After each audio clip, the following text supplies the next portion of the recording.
Hola amigos, ¿cómo están? Soy Anita Shpak y bienvenidos a mi canal de YouTube.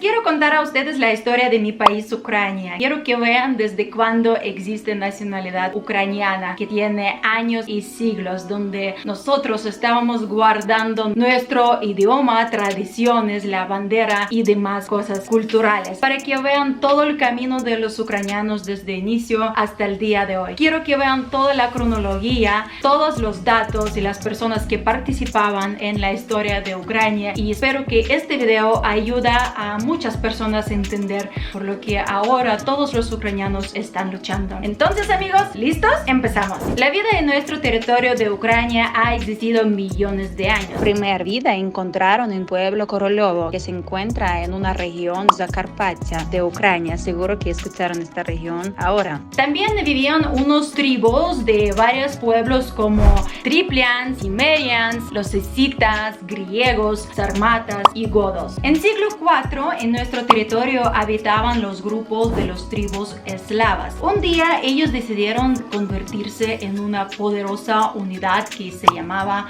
los Antes. En este siglo hasta estaban diciendo que son más valientes de los pueblos que habitaban en la curva del mar, el mar negro que tenemos ahora. Los Antes son antepasados directos del pueblo ucraniano, hasta incluso son primeros ucranianos. La palabra antes significaba el borde de la frontera. Ellos vivían en unos pequeños grupos en la orilla del río o lago y se dedicaban a la ganadería y agricultura. En los siglos V y VII empieza gran migración de los eslavos de los ríos Dnipro, Dniester y Wisla. En siglo V aparece la ciudad Kiev, que es capital de Ucrania ahora. Dice la leyenda que los príncipes, tres hermanos Kishek, Horiv y su hermana Libich, fueron fundadores de esta ciudad. De hecho, si van a estar en Kiev, pueden encontrar este monumento y tomar foto. Y si quieren escuchar la leyenda, les cuento en mi próximo video. La ciudad Kiev se encontraba en una intersección que pasaban muchas rutas comerciales en la orilla del río Dnipro. Aquí, alrededor de la ciudad Kiev, se empezó a formar nuestro estado. En año 860, el príncipe Askold gobierna la ciudad Kiev. Él hace su primer grupo militar contra el Imperio Bizantino y ocupa la ciudad Zargorod, Constantinopla, el moderno Estambul. En año 882, Askold fue asesinado por otro príncipe que se llama Oleg. Oleg de origen fue un varego de los territorios bálticos, probablemente fue un vikingo. Pero ¿de dónde los vikingos vienen al territorio de Kiev? Ellos estaban bajando por los ríos del norte hacia Kiev para robar, y seguro para algunos les gustó la ciudad Kiev, por eso decidieron establecerse aquí. Hicieron la guerra, tomaron control y poder del territorio, y de aquí empieza nuevo estado con el nombre Rus de Kiev. Amigos, aquí estoy mencionando porque hay muchas personas que se confunden, porque no es de Rusia que es ahora y no es el Rus de Moscovia, porque Moscovia ni siquiera no estaba existiendo en estos tiempos. Y yo entiendo por qué la gente están confundiendo, porque en su momento los rusos como Petrogrande estaban robando este nombre y poniendo en su historia y usando en su propaganda. Luego ustedes, con la cronología de la historia de Ucrania, van a ver que es otro estado y no es parte de Rusia y no tiene nada que ver, es Rus de Kiev. Por eso los historiadores dicen que los hermanos Oleg y Igor Rurikovich fueron primeros príncipes de este estado Rus de Kiev. Pero ¿de dónde viene el nombre del estado Rus? Dicen que en finlandés significa los nombres de los remeros en los barcos varegos. También, si vamos a investigar, hay muchas conexiones de Ucrania y de los vikingos, y ustedes me pueden dar algunos ejemplos. Por ejemplo, en los nombres. En Ucrania el nombre Olga, que es para mujer, para hombres Oleg. En los antiguos escandinavos esto es Helga. Olga, Helga. Y también otro nombre en ucraniano para hombre, Igor. En el antiguo escandinavo es Ingvar. Se escucha algo parecido, ¿verdad? Los varegos convirtieron Kiev en un centro comercial internacional. internacional. Ellos crearon una poderosa ruta comercial de los varegos hasta los griegos. Ellos estaban conectando los países escandinavos con el Imperio Bizantino. En Kiev, en zona Podil, que de hecho existe hasta el día de hoy, llegaban muchos vendedores. Ellos estaban haciendo su venta, compra, intercambio y demás. La economía se estaba desarrollando muy rápido. El Kiev se hizo rico. En año 945 el trono de Kiev pasa al hijo menor de Igor. El hijo se llama Sviatoslav. Mientras él está pequeño, su madre Olga está ayudando a gobernar el país. Ella está implementando una reforma fiscal en Rus de Kiev. Sigue apoyando a los contactos del Imperio Bizantino. Incluso está aceptando el bautismo. Pero la mayor contribución a Ucrania hace Volodymyr Veliki. En año 988 Volodymyr Veliki, el cristianismo hace la religión oficial de Rusia y está bautizando a todos los ucranianos. ¿Qué significa esto? Tener la fe y creer en mismo Dios hace a los ucranianos y las tierras ucranianas parte de la civilización europea. Aparte, el cristianismo está estimulando el desarrollo de ciencias, educación y escrituras. En estos tiempos, la ciudad Kiev se convierte en 10 más grandes ciudades de Europa. También Volodymyr Veliki en estos tiempos hace primera moneda de oro en Kiev, que representa el símbolo ucraniano Trezub. De hecho, amigos, ustedes pueden ver este símbolo por todos lados en Ucrania, este símbolo que representa libertad y voluntad de los ucranianos. En siglo XI, en la arena política sale el hijo de Volodymyr, Yaroslav Mudry. Él está construyendo Catedral de Sofía en Kiev, Golden Gate, que es Zoloty Vorota en ucraniano. También abre las escuelas y primeras bibliotecas. Y también concluye la primera legislación ucraniana, Ruska Pravda. Él está realizando matrimonios dinásticos para fortalecer lazos políticos y culturales con los países más influyentes del mundo. Sus hijas son esposas de los países de Hungría, Francia, Inglaterra, Polonia, Noruega. Como podemos ver, en general su familia estaba conectada como 60% con el estado de Europa. Aquí podemos ver que él tenía un vector hacia Europa. Ahora, amigos, acercamos con el nombre Ucrania. Hay muchas personas que me están preguntando por qué se llamaban Rus y cómo se convirtieron en Ucrania. En año 1187, Ucrania por primera vez se menciona en las crónicas de Kiev, cuando murió el príncipe. Ahí en las crónicas se menciona y está escrito: toda la Ucrania lloró por él. Es el nombre origen de los eslavos y el sinónimo de las palabras patria, mi tierra natal. Así se llamaban su tierra las personas que vivían en Rusia. Y en siglo XVIII, cuando Moscovia se apropió el nombre Rus, los ucranianos cada vez más se llamaban su tierra Ucrania. Pero regresamos en siglo XII. Durante este siglo, los descendientes de Yaroslav Mudry y su sucesor Volodymyr Monomach con los príncipes rusos estaban en la guerra por Kiev, porque quien gobierna Kiev formalmente puede gobernar otras tierras de Rusia. Gobernar Kiev significaba obtener un estatus más alto. En el siglo XIII, en el territorio Rus de Kiev llega nuevo estado. Son grupos de la gente armada, son los tribus de nómadas que se llamaban Zolota Orda, es en ucraniano, en español es Horda de Oro. En este momento el líder de Rus de Kiev era Danilo Romanovich o Danilo Halitsky. Él estaba gobernando los territorios de Podilia, Galicia, Volín y también en 1239 él estaba gobernando Kiev. Pero cuando llega la ola enorme del ejército mongol y durante muchos años ellos estaban destruyendo los principados rusos, también destruyeron Kiev. En este momento el estado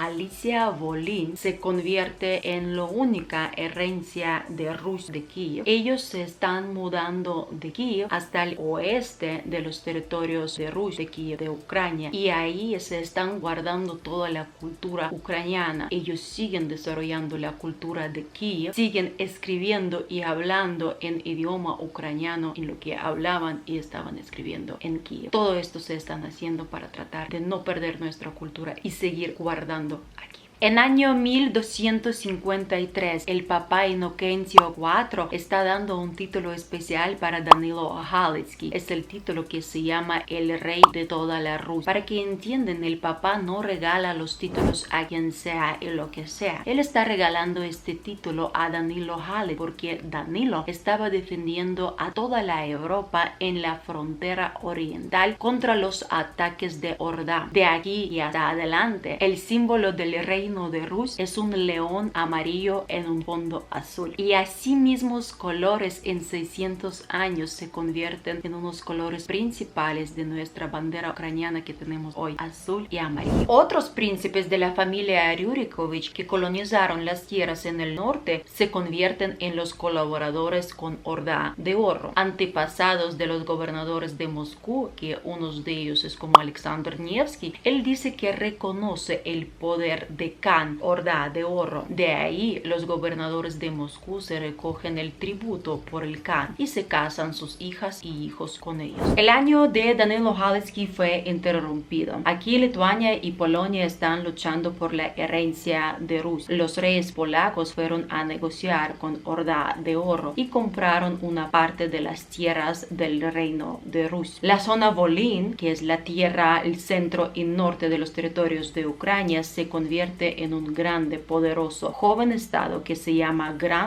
Ducado de Lituania. En siglo XIV aparece la ley de Magdeburgo. Es uno de los sistemas legales de autogobierno urbano que fue más difundido en Europa Central. También empieza a aparecer y difundirse más en las tierras de Alemania y también aparece de algunas ciudades del territorio de los ucranianos. Y antes del siglo XVII, más de 100 ciudades reciben esta ley de Magdeburgo. Es una parte muy importante de la historia que pasó con los ucranianos después del cristianismo, porque el concepto de la ley de Magdeburgo es autogestión, propiedad privada, democracia. ¿Cómo funciona la ley de Magdeburgo? Los ciudadanos que viven en su ciudad, ellos eligen su gobierno con votación, y cuando ya eligen su gobierno, autoridades ponen unas reglas por lo que viven los ciudadanos. O sea, fue un gran cambio para todos los ucranianos y para toda población civilizada, porque aquí es donde tú puedes elegir su gobierno, sus autoridades. No debes de esperar cuando Zar te da algunas instrucciones. De hecho, hay un dato muy interesante que la ciudad Kiev recibió esta ley de Magdeburgo en el siglo XV y duró 400 años con esta ley. ¿Y saben quién canceló? Imperio Ruso, es lo que tenemos ahora, Rusia. Ok, amigos, pero quiero que regresamos con Gran Ducado de Lituania. El territorio Volyn se convierte en un territorio más rico de este estado. En este estado hablan en un idioma antiguo ucraniano, pero no olvidamos que cerca tenemos otro estado que es Rus de Kiev. Ahí es donde vivían ucranianos y antes llamaban Rusini. Es ahí donde los ucranianos empiezan a conquistar este gran estado con su cultura, arquitectura, manuscritos, libros, íconos y demás. Todo esto sirve como un ejemplo para unir las tierras, y de ahí el gran estado, Gran Ducado de Lituania, se reúne con Rus de Kiev. Los Rusini ucranianos de Rus de Kiev en este estado tienen toda libertad y poder en sus territorios adentro de este estado. Siglo XV. En este siglo todos los territorios de Ucrania, hasta que tenemos el día de hoy, fueron parte de Gran Ducado de Lituania y Rus. Rus es Rus de Kiev. Amigos, no se confunden, cuando dijo Rus es Rus de Kiev. Imperio ruso es de Moscovia, es de Rusia que tenemos ahora. Entonces todos los territorios de Ucrania en este siglo fueron parte del Gran Ducado de Lituania y de Rus. Y otras partes de Estepas y Crimea fueron parte de control de Horda de Oro. Amigos, aquí viene algo muy interesante. En año 1441, los tátaros que fueron formados en territorio de Crimea reciben apoyo del Gran Ducado de Lituania, reciben apoyo del Estado de Rus para expulsar la Horda de Oro que se encontraba en territorio de Crimea, porque los tátaros querían crear su estado independiente en Crimea, que en ucraniano se llama Krymskie Khanstvo, en español es Kanato de Crimea. Ellos también tienen su propio símbolo, es un símbolo amarillo en el fondo azul que se llama Tamga. De hecho, este símbolo usó el primer fundador de Crimea, Haji Gerai, y este símbolo usan hasta el día de hoy, que pueden ver en su bandera. Y más tarde Moscovia empieza a atacar Gran Ducado de Lituania. Es de ahí donde los ucranianos que vivían en su territorio y hablaban ucraniano, ellos empezaron a entender que el vecino que tienen en el norte son personas totalmente diferentes de ellos. y hasta hablan en diferentes idiomas. En año 1514 fue gran batalla de Orsha. Es cuando Moscovia empezó a atacar nuestros territorios de Gran Ducado de Lituania y del Estado de Rus.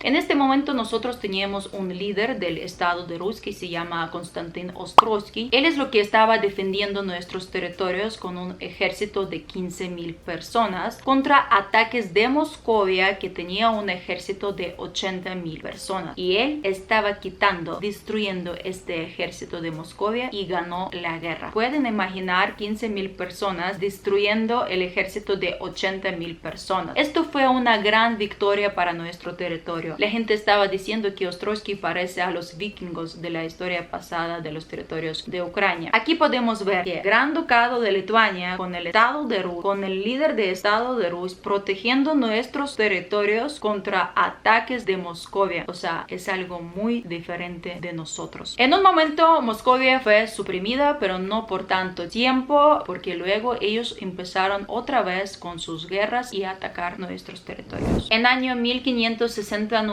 a Lituania y Polonia concluyen en una unión de Lublin. De ahí Lituania y Polonia se unen en una comunidad que en ucraniano se llama Rich Pospolitas. De ahí ellos están desarrollando la cultura ucraniana y gracias a los patrocinadores ucranianos invierten dinero a abrir los institutos de educación, bibliotecas, imprimir los libros en ucraniano y también traducir 2 Biblias en ucraniano. Una Biblia es Biblia Ostrogska de los eslavos y otra Biblia es Evangelia Peresopnitsky. Es una Biblia. Cuando se hace inauguración del presidente de Ucrania, él hace juramento de lealtad de Ucrania y para los ucranianos en esa Biblia. En finales del siglo XV aparecen cosacos. Cosacos es un grupo de formaciones sociales y militares. Ellos nacieron en los territorios de Ucrania. Ellos eran boyar en nuestro idioma, pero son boyardo. Es un hombre libre. Ellos fueron propietarios de las tierras y venían de la clase media de la sociedad de esta época que vivía en el territorio de Ucrania. Los primeros líderes de los cosacos, como por ejemplo Dmitro Baida-Vishnevetsky, él construyó un castillo en la isla Khortytsia del Zaporizhia. Él venía de una familia principesca. Dicen que los cosacos hablaban en un idioma de Rus y la mayoría de ellos eran rusini. Recuerden, amigos, que rusines son ucranianos que vivían en el estado de Rus. De ahí ellos empezaron a formar su propio ejército que llamaban Vійсько Zaporizhia en nuestro idioma. Si vamos a traducir, es ejército del Zaporizhia. Ellos también tenían sus líderes, llamaban otamanes, líder, y estaban eligiendo en una manera de las elecciones y por votaciones. Aquí podemos ver que es una de las tradiciones de la democracia ucraniana. Los territorios de Ucrania, que eran parte de la Unión de Polonia y Lituania, ahí están llegando nuevos políticos. La mayoría son de Polonia. En sus manos caen órganos judiciales. Ahí es donde toca la participación de la población ucraniana. Ahí es donde cosacos están defendiendo los territorios, pero ellos no están recibiendo los pagos prometidos y libertad. Mientras cosacos están defendiendo territorios, ellos estaban luchando por igualdad de los derechos que nunca recibieron. Por eso empieza otra guerra. Por eso en 1648 empieza la guerra. Los cosacos con su líder otomán Khmelnytsky y también teniendo apoyo de Khan de Crimea obtienen la victoria sobre el ejército polaco y ganan esta guerra en la ciudad Zhovty Vody. Y a la conclusión y celebración de esta victoria, 2 partes hacen un acuerdo que se llama Tratado de Zborov. En año 1649 el rey de Polonia Jan II Casimir está de acuerdo con el Khmelnytsky que reconoce nuevo estado autónomo cosaco ucraniano Hetmanchina en mi idioma, o como se dice Hetmanato. Sin embargo, ambas partes no estaban satisfechas. Bogdan Khmelnytsky concluyó una alianza con varios países que estaban listos para apoyar a un estado joven como Kanato de Crimea, Imperio Otomano, Suecia, Transilvania. Y en año 1654 Khmelnytsky hace una alianza militar con el reino de Moscú contra Polonia. Aquí todos nosotros vamos a preguntar por qué Khmelnytsky fue a una unión con Moscú. Si vamos a ver esto en estos tiempos, parece que es una traición, pero en los momentos de Khmelnytsky no fue así, porque Ucrania no existía como un país independiente independiente que tenemos ahora. Y la decisión fue difícil porque Khmelnytsky siempre buscaba lo mejor para su país, y fue difícil como no estar país independiente y por dos lados tienes unos grandes imperios que te quieren romper en los pedazos. Por eso la decisión fue muy complicada, muy difícil para Khmelnytsky, y él estaba haciendo lo máximo posible para su territorio y su estado, nuestro estado. Pero el acuerdo de zar ruso y Khmelnytsky no duró mucho tiempo. Después de 2 años, en 1656, el zar ruso está cortando el acuerdo con el Khmelnytsky y hace otro acuerdo con Polonia y Lituania. Cuando Khmelnytsky muere, todos los zares rusos, años y siglos, con esta relación de 2 años que fue fracasada, están utilizando estos 2 años como una propaganda de años y siglos, diciendo que somos un mismo pueblo, que no es así. Khmelnytsky fue uno de los creadores del Estado ucraniano. Sus sucesores estaban tratando de cuidar Hetmanato. Ellos estaban firmando tratados con los zares de Moscú, pero tuvieron que renunciar sus derechos y libertades del Estado. De ahí ellos pierden el control del Estado. Y ahí es donde Hetmanato se convierte en una parte de autonomía política de Moscú y otra parte de Polonia y Lituania. En año 1687 en el poder llega Iván Mazepa. Es un hombre muy educado y muy rico. Él sabía varios idiomas. Durante su reinado, Hetmanado se convierte en un estado muy desarrollado y muy rico como el modelo europeo.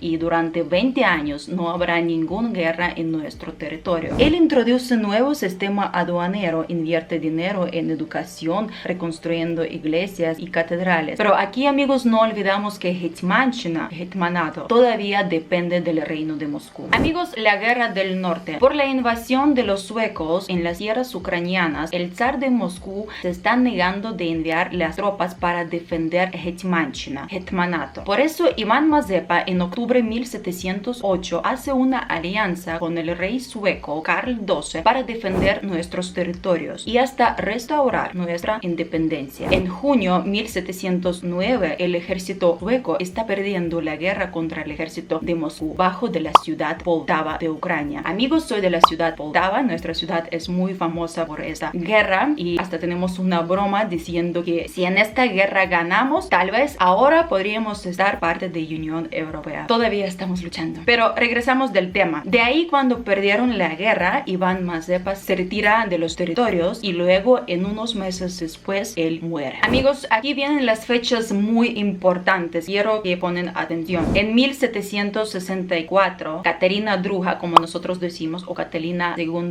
Grande, zarina emperatriz de Rusia, está eliminando el puesto de Hetman, de Hetmanchina, de Hetmanato. Es como quitar un puesto del presidente de algún estado. En año 1775, ella ocupa el ejército de los cosacos en Zaporozhye Sich y está destruyendo completamente. Un poco después, en 1783, Imperio Ruso ocupa la península de Crimea y liquida completamente el Khanado de Crimea. Catalina II la Grande descuida todos los acuerdos políticos por su propia voluntad. Destruye cualquier independencia de Ucrania y autonomía política. Los países individuales se convierten en parte de Rusia. Después de 1773, Rich Pospolita, que fue unión de Lituania y Polonia, dividen 3 veces entre Austria, Prusia y Rusia. La mayor parte de las tierras ucranianas se van para el Imperio Ruso y Bukovina y Halichina se van para la parte de Austria. El siglo XIX fue muy complicado y muy difícil para Ucrania. En este momento no teníamos el ejército para luchar por nuestra independencia. Pero esto no significa que Ucrania no existía. Ucrania sí existía. Con nuestro poder, energía, empezó a formarse en otro lado. Durante este siglo ya van a aparecer unos famosos escritores ucranianos que levantan la voz sobre nuestra cultura y nuestro idioma. 1798 en San Petersburgo se publica poema Eneida de Iván Kotlярevsky. Es la primera obra escrita en ucraniano. En 1840 imprimen primera edición de Kobzar de un escritor ucraniano, Taras Shevchenko. En 1848 en la ciudad de Lviv se publica el primer periódico en ucraniano que se llama Zorya Galika. En 1860 Pavlo Chubinsky y Mikhailo Verbitsky escriben primer futuro himno ucraniano que se llama Ще не вмерла Україна. Aún no ha muerto Ucrania. También en este momento aparecen primeras organizaciones políticas en la ciudad Kiev. Sus participantes son escritores, artistas, científicos y todos ellos son ucranianos. Emperadores rusos hacen una gran presión contra nuestra cultura y nuestro idioma. Ellos prohíben para que imprimen nuestros libros en idioma ucraniano. Ellos sacan algunos órdenes como por ejemplo Valuyev Circular y Yems Ukaz. Y luego cada 35 años ellos sacan nuevos órdenes contra nuestra cultura y nuestro idioma. En año 1890, en el imperio de Austro-Húngaro, crearon primer partido radical ruso-ucraniano dirigido por Iván Franko, por un ucraniano. Ellos representaron los intereses de los ucranianos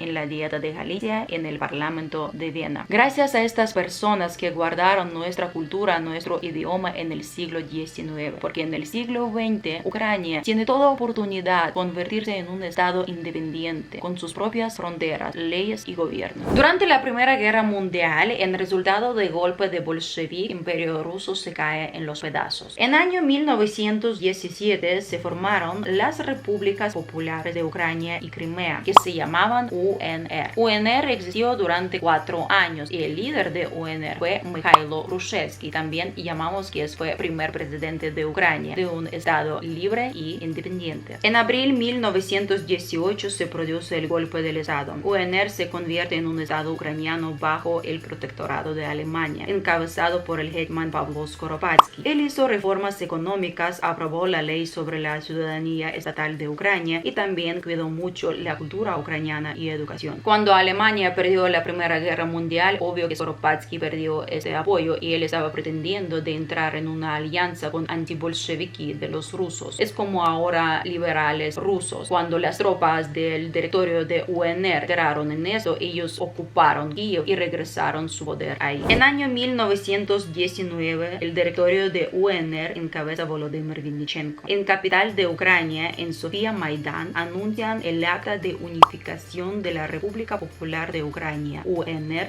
y la República Popular de Ucrania Occidental, ZUNR. Finalmente, los territorios de Ucrania del parte del oeste y el este se unen en un estado. En febrero de 1919, el Simón Petlura se convierte en el jefe del directorio también. Él es el líder de un grupo militar contra bolcheviques rusos que estaban intentando renovar su poder en nuestro territorio. Durante la existencia de UNR se hizo mucho. Número 1, confirmaron nuestro emblema, nuestro símbolo Trizub. Número 2, se confirmaron nuestra moneda nacional Grivna, que existe hasta el día de hoy. Confirmaron las fronteras de Ucrania. Establecieron relaciones diplomáticas con 27 países del mundo. Y durante de todo este tiempo sigue la guerra con los rusos. En 1920 los rusos están ocupando nuestro territorio de Ucrania. Nuestro líder de este momento fue Petlura. Los rusos están obligando a Petlura de salir del país. ¿Y quieren que digo algo, amigos? UNR, en todo este desorden que fue adentro de nuestro país, UNR existió hasta 1991. Bueno, en año 1922 Ucrania se convierte parte de Unión Soviética. En los tiempos de Stalin comenzó la rusificación total, genocidio de la nación ucraniana. Mataban mucha gente ucraniana, estaban encarcelando la gente. Durante la hambruna, ellos estaban haciendo deportaciones de los rusos en región como del sur y del oeste para que vivan ahí. Ellos estaban destruyendo y matando miles de figuras culturales que estaban inspirando nuestra cultura. Ese fue un periodo muy fuerte y muy duro que se llama Red Renaissance, Rozstrielanie Відродження. Mientras en las tierras del este, sur y norte de Ucrania se ponen la sovietización masiva, otro estado de Ucrania que fue controlado por Polonia, ahí se pone nueva ola del movimiento de resistencia a la liberación. En año 1929, la Organización de los Nacionalistas Ucranianas, que es OUN, empieza a crecer muy rápido y empieza a ser muy popular. El líder de esta organización es Stepan Bandera. En 1940, OUN se divide en dos partes. En la tradicional, que fue dirigida por Andriy Melnik, y otra parte revolucionaria, dirigida por Stepan Bandera. Esta parte fue más popular entre los ucranianos. 22 de junio de 1941, los nazis empiezan la ocupación de Unión Soviética. Pero 30 de junio de 1941, OUN en la ciudad Lviv con Stepan Bandera están anunciando acta de restauración del Estado de Independencia de Ucrania. En este momento ellos estaban esperando un apoyo de Alemania, pero no pasó esto porque los nazis empezaron a arrestar a todos. Stepan Bandera también fue en la cárcel. En 1942 se crearon primer primeras unidades del ejército de OUN, que se llama UPA. El líder fue Taras Bulba. En 1944 los grupos se unen contra los alemanes y bolcheviques y están fundando un Consejo Principal de Liberación de Ucrania. Ellos existían hasta 1950 y Unión Soviética estaba persiguiendo a ellos y al final pusieron en la cárcel. 2 de septiembre de 1945 se termina la Segunda Guerra Mundial. Aquí bolcheviques están recuperando su poder sobre el territorio de Ucrania y anexan el territorio occidental de Ucrania. O sea, están tomando control todo el territorio de Ucrania. 19 de febrero de 1954, el Presidium de Unión Soviética están anunciando algo muy importante, haciendo un documento importante, una transferencia de región de Crimea de Rusia soviética hacia Ucrania soviética. Pero fue obvio porque Rusia no pudo cuidar bien esta región y a la gente necesitaba electricidad, agua y demás cosas. Y geográficamente